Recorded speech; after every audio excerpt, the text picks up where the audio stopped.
What's up, guys? We're back here in Arcade, and Apex is on the rise once again. Finally, the prices are just steamrolling up, and I think this has to do in part with the last event that was just done, the Double Everything and the Kroll and Runes.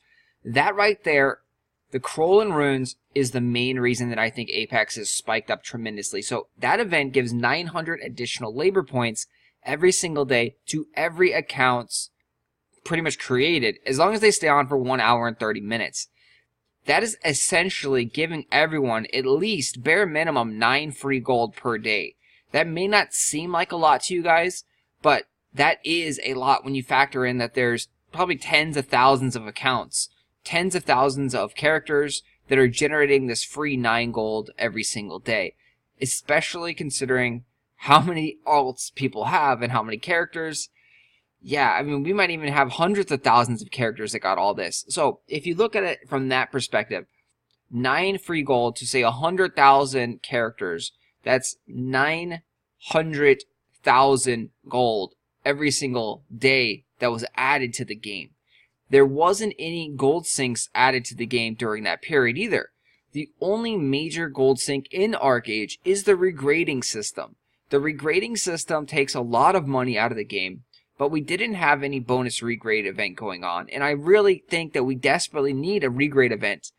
It's going to definitely alter the gear scores and alter the leaderboards, especially on fresh start servers, but it is desperately needed because free-to-play players will start whining and complaining about Apex prices being too high, Apex rising up too quickly, too many whales, pay-to-winning, etc.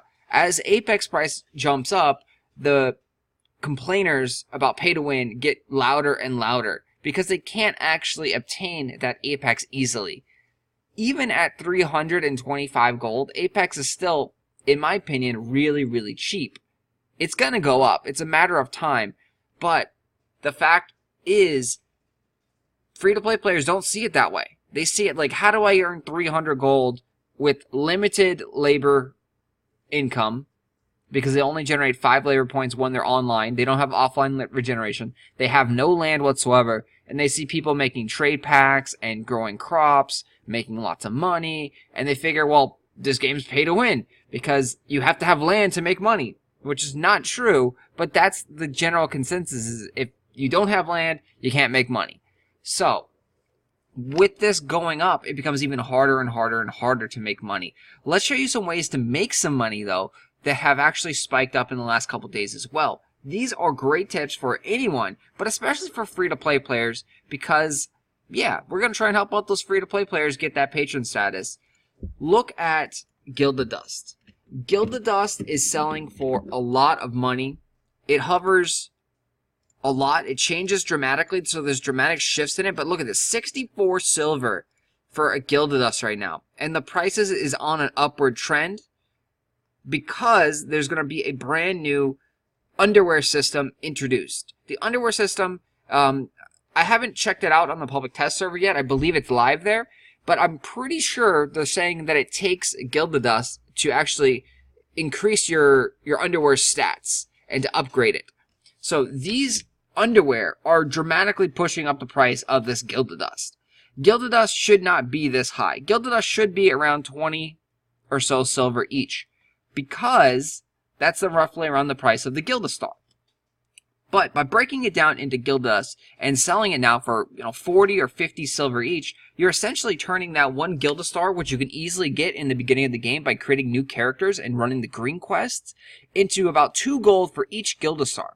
So running the green quest is a very common tactic in Arcade. It was a Gilded Star rush, that's called, and you normally rushed it to get your land, to get designs. But now with the prices being high on Gilded Dust, you rush those Gilded Stars and then you turn them into Gilded Dust at specialty workbenches. So they're in the Arceum workbenches, which you can find at your capital cities and elsewhere. But the easiest one is at your capital cities.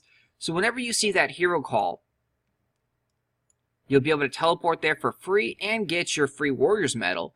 And look for this Arceum workbench, which will allow you to break down Gilded Stars into Gilded Dust for 3 labor points.